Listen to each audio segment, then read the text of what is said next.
skin. Oh, yes. Going to be talking about some green-skinned entities. Wait, green skin or gray skin? Which one? He has gray skin. Okay, it's got gray I don't skin. know. All right, thanks, He Alex. had green skin. Well, wait a minute, Alex. What's You going gray on? skin. Okay. Do not use that man as a character witness for any sort of criminal activity. I would not trust any of his descriptions. He could be colorblind. You know. My eyes are going crazy. Yeah. I'm colorblind, and I'll thank you not to mention it. Yeah. So what I've been digging through are humanoid encounters, and more specifically, humanoid encounters that involve the number 3. As I was digging through my giant catalog of books and Kindles and all that kind of stuff, I started to notice a pattern that oftentimes when dwarves or elves or aliens that are witnessed, they usually come in packs of 3s. I don't know exactly why that is, but I got some interesting stories they're here. packaged in 3, like you get them at the store in packs of 3. Yeah, get a 3-pack, like a 3-pack of Pringle. You get like half a 6-pack of Coca-Cola. You know, they come in 3s, and they come in 3-packs. And do you get one elf, one goblin, and one gnome, or is it 3 of one kind? Is 3 it of one like kind. A variety pack? No, it's not a variety snack pack. It is 3 of one kind. Like So a far, variety pack I of found out cryptids. you could be right in your speculation, but so far that I've seen, it's just 3 of one kind. And so I'll read. That's racist. It's certainly not as inclusive as they could be, but we don't know the motivations behind these entities at this point, other than they do, for the most part, from what I've read, like to come in groups of 3s. But I'll read through a couple of these encounters. There's some longer ones. I don't know. You'll have to tell me if you're getting bored with this or not. We'll have to take a gauge of what the audience wants and doesn't want. But some of this stuff is pretty interesting, and there's some articles concerning the number 3 and what might be going on here.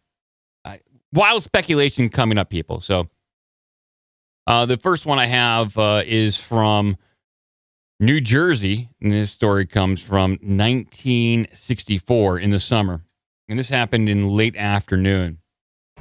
The main witness was playing with some friends behind a local department store when a long, silvery, cigar-shaped object landed nearby in a clearing. Most of the kids ran away, but the witness and 2 others approached it. As they moved closer through the woods, the 2 friends panicked and left. The main witness then noticed something moving through the bushes and passed out. The next thing he remembers was entering the craft. Once on board, he saw 3 human-looking men wearing silvery suits. 2 had light brown hair, and the third was bald and appeared to have an enlarged head. He seemed to be the oldest and their leader. I guess it's like Jean-Luc Picard over there or something like that. The oldest one with the biggest head is their leader. Yeah. He just assumed that. You got the biggest head, I guess you're in charge. You're the biggest and the baldest, so obviously you're in charge around here. All 3 had small, thin mouths. The witness was then placed on an operating table and examined. A long needle was inserted into his groin area. He felt terrific pain, and the older man placed his hand on the witness's forehead, and the pain stopped. He then was taken to the front of the craft, where he saw a large screen and controls. The men communicated telepathically and apparently taught him how to operate the controls. They warned him about the gray-type beings. So I guess that's interesting right there. That's good news. Wait. Okay, so there's 3 guys, one of whom is bald and has an enormous head, so large you can't get into the actual room. And then they didn't say that, though. You're assuming they stab him in the groinal region, Mm-hmm. Which teaches him how to fly the spaceship, and also says don't trust the people with gray skin. Exactly. I think you kind of roughly got it. Like these humanoid-looking men. There's a whole lot more to this story. Where's all the rest of the details? This is all we got to go on right now, Cratchit. Okay? Yeah, come on. It just leaves me wanting more. Well, I got more stories like this. I mean, this is bizarre. These are like little tidbits of information of people encountering 3 humanoids. How many aliens was he forced to procreate with in order to prolong their species? That's not this story, and we don't know that at this point. Well, I'm just saying, now that we know that one's out there as an option, when you get abducted, there's got to be some sex involved, right? Because, I mean, I think we're all expecting it does. Point. Well, it doesn't necessarily have to be sex, but there does seem to be some sort of activity around the genitals. They're very interested in our sexual reproductive organs. They're interested in sex and birthing and reproduction. So, yeah, I don't think you're too far off the mark there. So you're saying these three guys, Giant Head Man and his two friends, Mo and Curly, said, hey, you want to have sex with this guy? No. Let's just stab him in the groin with the magic needle and then have him drive our ship around for a bit. That's right.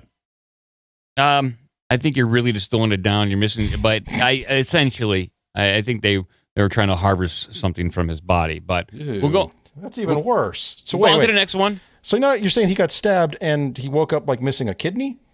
No. We got to move on, Cratchit. You got too many questions for this short story. This next one is from 1990 in Yuma, Arizona. And this happened right around 2 to 3 a.m. in the morning. The witness had gone four-wheeling with a friend in the area, and in the late afternoon, the Jeep broke down. They sat in the Jeep and waited for the next vehicle so they could get a ride back to town, but it was too late in the day and no one showed up. It was clear that they would have to spend the night there and wait for the first vehicle in the morning. They were not worried since they had food and water. Around 2 or 3 in the morning, both woke up to a hissing sound. It didn't sound like a vehicle or a helicopter or anything else that they could, or anything else that could get up there. So they were curious. They got out of the Jeep, walked towards the sound. It came from behind, and then it came from behind the first bend in the road. They rounded the bend, saw a disc-shaped object sitting there on the road right in front of their eyes. They both ran behind the bend and decided to take a very careful look at it. They snuck up close as snuck up as close as they could behind the rocks by the roadside. They found a good spot to spy on the object. They then saw 3 alien creatures entering the disc through a door on its side. They were about 6.5 feet tall, with very thin arms and legs and a small torso. Their heads seemed quite normal size. They were all very human-like, just out of proportion. The object was about 20 feet across and was wider than the road, so it was sticking out on the slope side of the road. It was shaped like a giant old-fashioned hubcap. After the 3 aliens entered the object, it took off and sideways with the same hissing sound as they heard before. They didn't sleep for the rest of the night, and at sunrise, they went back to the landing site to investigate, but there was not much to see. It apparently left no traces as far as they could tell. This comes from 1990. A lot of times, people see little gray aliens, little gray-skinned aliens. He has gray skin. But these were, 6 foot, 6.5 feet tall, just kind of very human-looking, just out of proportion. Small torsos. They got small little stomachs and chests, walking around like sticks, I guess. With like really long legs and giant heads, or what? No, they. You said they're normal size, and they described them as the torsos were smaller, but yeah. Does that mean longer arms? Or well, they said very long arms and legs, but small torsos. Yeah. And this kind of like a run-of-the-mill, not much happened there in that one. This next one is from 1950, and this is in Jacksonville, Florida. The main witness and a companion were headed home, taking a shortcut through a neighborhood park. Looking up at the clear starry sky, one of them remarked how many stars were out that night when suddenly he noticed something very strange. Almost directly overhead, there was a circle of sky without any stars in it. No clouds, no nothing, but a perfectly round patch of blackness. His companion dismissed the matter, suggesting they sit on the bench in front of the apartments to talk for a while. When they reached the bench, she pointed to a spot about half a block away where where very quietly a small silver gray craft had appeared. It looked smaller than a school bus. There was a broad, shallow dome on top, but no discernible windows or lights. They stared for some moments before something moved on the left side of the saucer. She could make out what appeared to be an awning, slowly lifts from the saucer's left side. Instinctually, they began to walking backwards into the apartment building. 3 grays in jumpsuits came in as soon as they were inside the apartment. One was stationed at each doorway, and a third entered the living room. He went straight past the maid witness and stared at her companion face to face. The creature was short, bald, with a flat-faced profile. She thought it was wearing some sort of dark glasses, but she did not see any stems or on the lenses. She heard him in her head saying, "We did not come for you this time. You were able to see us because the attachments. You will not remember this."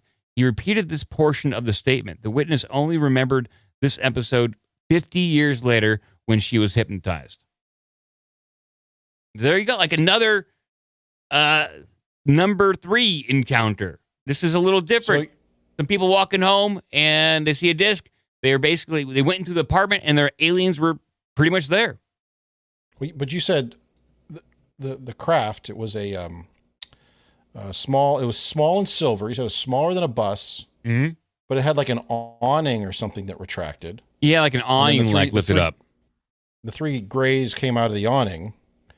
So I think I found a good photo of this craft. I just put it up there for everybody. You did. It looks like an Airstream, doesn't it? I have an exact photo of what they saw as described. So I think this lady was like super high on mescaline or something. Well, but you did the description does look kind of like an Airstream. It's smaller than a bus. It's silver. It is technically has small. An awning. I'm not going to deny that. You're right. 3 guys came out and they were super high. So, but then another number 3 right there. Number 3. So this next one is a little longer. I got so many of these people, and I've been posting a few of these up to the Patreon too. There's just like the more you look for these encounters with 3, the more you're going to find them. And I don't know if it's a bias on my part because now I'm actively looking for humanoid encounters in 3s. So I could be biased in some way now that I am looking for this information. I am finding it. But oftentimes, not only am I noticing that there are 3 aliens or dwarves or humanoids, it oftentimes happens right around 3 a.m. That happens. I see that over and over again in alien abduction or alien visitation scenarios. This next one is from Missouri in 1930. This happens at night. The main witness, now 96 at the time of writing this, it's still very sharp, lived outside Piedmont on a farm that had been in his family since the 1850s. He lived there with his mother, father, grandmother, and siblings. When he was a child, whoever was the youngest had to sleep on the sleeping porch of the house. You know about sleeping porches, Cretched? Is that a thing in the South? It's a big thing in the South. The sleeping porch is because the alternative is you turn on the air conditioning, except when you don't have air conditioning. So you go out and you sleep on a covered porch, usually screened in, so it's much more comfortable during the summer months. Okay. Yeah, I had never heard of sleeping porches, but apparently it's a big thing. So the youngest would sleep out there in the sleeping porch. None of them wanted to sleep out there because the little people would visit, and they were all afraid of them. He remembers that his mother and grandmother told stories about the little people who visited the farm at night, and that the stories were in the family since before the Civil War. One night in particular, when he was 10 years old, he was lying in his bed on the porch when he saw a gray being with big eyes walk up to the window and look inside at him. He was frozen in fear. The entity just kept staring at him. The next thing he knew, there were 3 of them, all about 4 foot tall with no hair, big black eyes, and a small nose and mouth. very thin, standing next to his bed, and he remembers thinking that he had no idea how they got inside. He was even more afraid and wanted to pull the covers up over his face, but he couldn't. He doesn't know what happened after that. The next morning, he woke up and they were gone. They never appeared during the day, only at night. He never saw a craft or any type of any type, but sometimes late at night, the family would hear a humming sound coming from a low depression in the area near the pond, about 100 feet from the house. But they never went to look to see what it was. Well, this is just not a very curious family, is it? They would hear humming sounds come from the pond, but they're not going to check that out. This is like in the 30s. Wouldn't you be curious? No, you go get the shotgun and you get paw and you go out there and you start blasting. Yeah. That's what Joe Biden said to do. Yeah, that is true. That is... He said, if you see any aliens, you shoot them. Well, he didn't say that. I think now you're really just putting words in Joe Biden's mouth. But he did say buy a shotgun, and you could interpret that to mean buy a shotgun to defend yourself against aliens. Buy a shotgun. Yeah, true. He didn't. He wasn't specific on what to do with it. I assume. Yeah, you assume. So the family didn't ever investigate the humming sound coming from the low depression near the pond. Did they sacrifice one of their kids and throw them into the depression or something? I mean, what stopped it? Because we keep coming back. No. But I'll continue to read right here. So he thinks that they were afraid to do it. His family were afraid to investigate. They also saw small white balls of light in the yard and around the farm at dusk and after dusk, but never knew what they were. The lights were about the size of a softball. The whole family was sure to be inside after dark, and they just didn't play outside after dark. The older family members made sure they came inside, and as he thinks back on it, it must have been because the little people would take them. This is the term that his mother and grandmother used. They would say that the little people would take them in the night, but always brought them back before morning.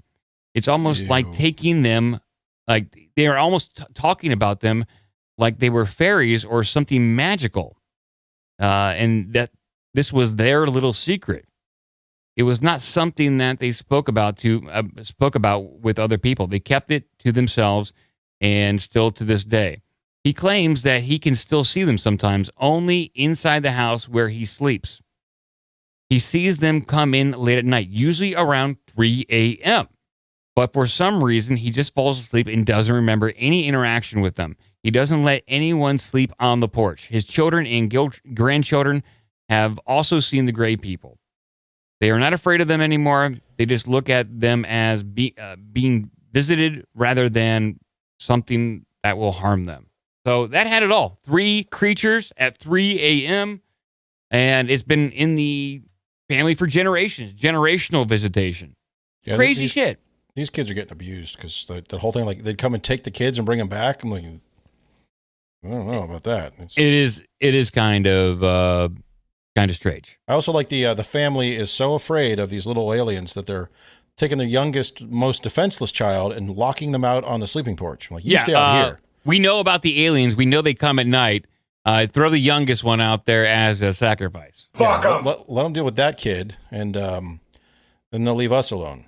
It is kind of sick. If the parents know that there are little gray aliens that take them at night, and they tell the little kid, sleep on the porch out front, knowing that that's like the least defendable place in the house. It is like a child sacrifice. Mm-hmm. It's kind of messed up for the family to do. Fuck them. It was also the height of the Great Depression, so maybe they were putting the kid out there hoping that he wouldn't come back and there's one less mouth to feed. That also could be true too. 1930 is not a. I don't trust this family. I don't trust anything involved in this. This group's not. They don't have the best interest of the kid at heart here. No, but he's still alive. You know, he was 96 when he recounted that, and so that house and that property is still in the family. Fairly. Joke's on you, Pa. Yeah, and I do have like 2 longer pieces, but I'm going to save that for the Patreon. So I'll do these stories for the Patreon people because it's too long right now. But I have one more shorter one that we'll move on to some other weird things with 3. And and just talk about it a little bit. So this last one comes from Brazil. This is 1962. A rubber plantation worker saw a round glowing object emit sparks come down in a clearing. 3 men jumped out of it and attacked a man, another worker, who happened to be a soccer referee, who was walking in the clearing. They came out of the craft. Was he wearing his referee shirt? I don't think so, but yeah, how do they know he's a referee unless he's walking around? Well, the craft came down in the clearing. 3 men jumped out of the craft, and they carried the referee onto the craft, and then that thing took off back vertically, and the referee, Xavier, was never seen again. That's a yellow card foul. Yeah, these were, I think these were football fans who had been to the previous night's match. They did not agree with this guy's call. They tracked him down to his workplace the next day and kidnapped him. In a UFO. I guess so. Actually, on second thought, maybe they were so impressed with his referee skills. They're like, look, we got a game against Alpha Centauri. I'm sorry, we have a match against Alpha Centauri next week. We need a good ref, so come here. Pretty much. There's a lot of bizarreness, but 3 men. Another one with 3. And that referee bit, that's like a non sequitur out of nowhere. It's just a description. Like, this guy apparently was a referee. That his name was Xavier. He was a soccer referee. Maybe he was known in the area. Oh, yeah. Xavier, the soccer referee. Oh, that guy. Yeah, I know. Oh, yeah. 3 men took him into a spaceship, and we don't know where he's at. Yeah, it sounds like an excuse someone gives when, like, the guy's drunk. He doesn't show up for work again. He's like, UFO got him. I don't know. Yeah. But these are all encounters that I've talked about within pretty much the 1900s. But the further you go back, I do have accounts with dwarves and elves, and even like what people would describe as like goblins, all coming in 3s. Not all the time, not absolutely, but for the most part, I'm just seeing it leaning to 3. Some individual encounters, but mostly 3s. He has gray skin. On that last story, is this the first time, at least to my recollection, that we've heard of a UFO described as sparking? Yeah. I wonder if it was having like mechanical issues. And on their planet, the guy wearing the black and white striped shirt is a mechanic. It was like, we need to get this shit fixed right now. Get that guy. We're not going to make it back to Bleep Boot land without this guy. I need a mechanic or a referee. I guess you'll do. One of the two. Yeah.